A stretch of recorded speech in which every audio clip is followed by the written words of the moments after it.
I have talked about audience segments a lot throughout this entire program. In this video, I'm going to show you just a few examples of actually how they work in practice and then how to actually set them up because I'm doing it right now for an account that has never had them set up before. So it's easy for you guys to see.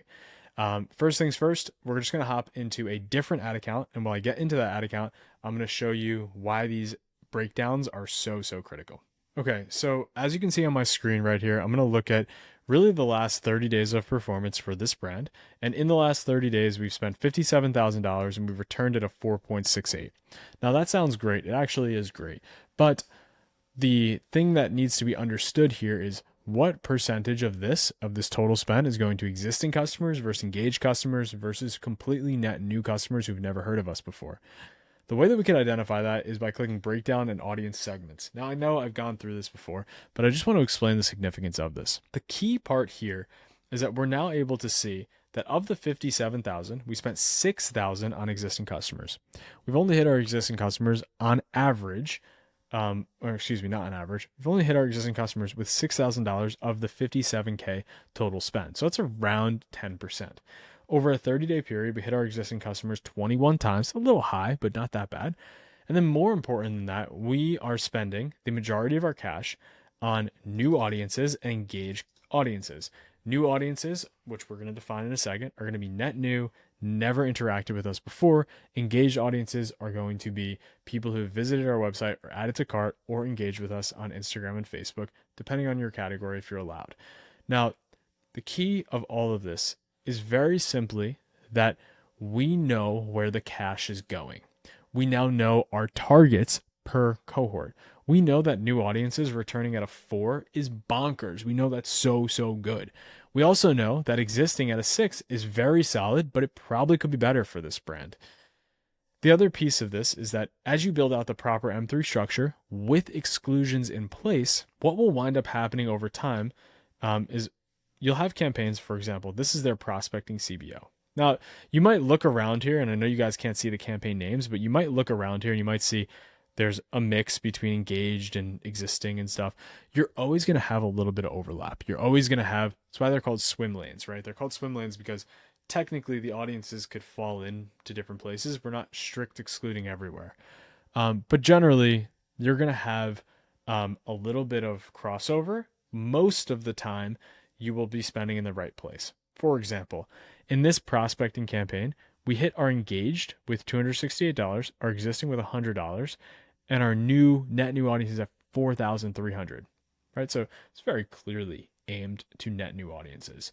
In our remarketing campaign on the flip side, even though this is remarketing, which is in this case, it's actually a retargeting campaign, we've hit majority on new audiences and engaged audiences because we're hitting people who got to the add to cart but didn't purchase. The only reason we hit existing in this case, which we're completely comfortable with here, only reason we hit existing with this is because this is people who purchased before but then came back a second time, added to cart, and then left, right? So we're still hitting them again because they've stuff in their second purchase journey that we need to touch them on. So I don't want to overcomplicate here. I just want to show how important it is for you to know where the cash is going and how you could check every single campaign to make sure, like, yeah, this makes sense why we're spending X dollars in this spot. I basically always have this breakdown on when I'm analyzing ad accounts. It's something I'd encourage most people to do. So if we go over to our blank account here, it's a brand new account, as I said, and we go to our engaged audience. Here's exactly how we're going to set this up. It's very simple. We're going to website, next, make sure our correct pixel is in place. And we're going to set up this in a few different ways. Now, technically speaking, I could just use website visitors because this kind of accounts for everyone. But I don't want to get really expansive on website visitors because I think someone who visited my site more than 30 days ago is no longer actually engaged, and I don't want to accidentally retarget them. So all I'm going to do in this case, I'm going to call this visitors 30 days.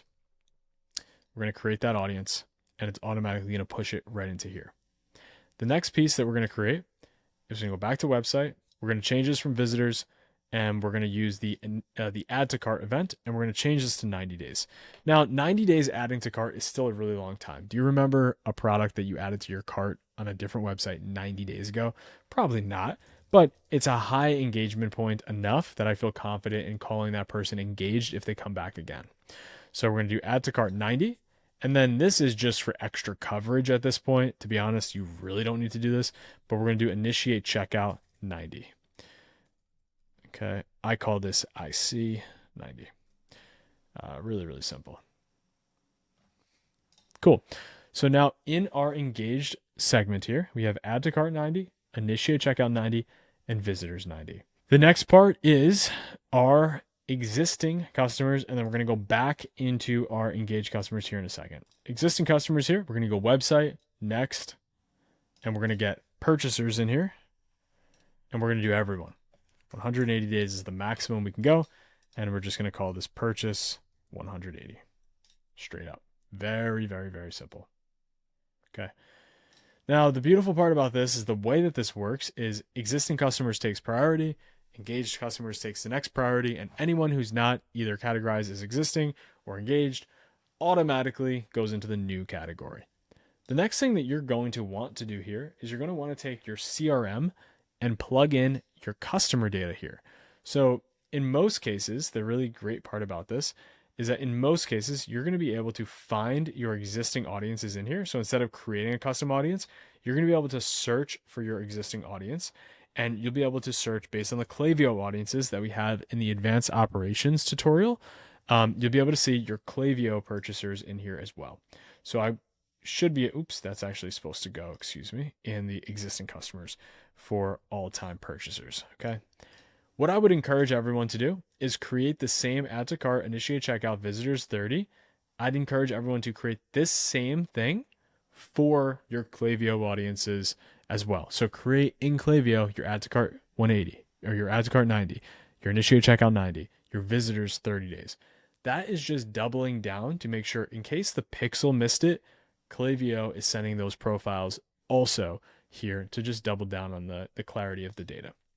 Once you're done with that, you can click confirm. Now, it'll show you the date you last updated these, which as you can see in this case is today. If you go into your ads manager, it's not going to retroactively pull the information, but what it will do is today moving forward, it's going to track these audiences as you've updated them on this date. That's just about it. Critically important.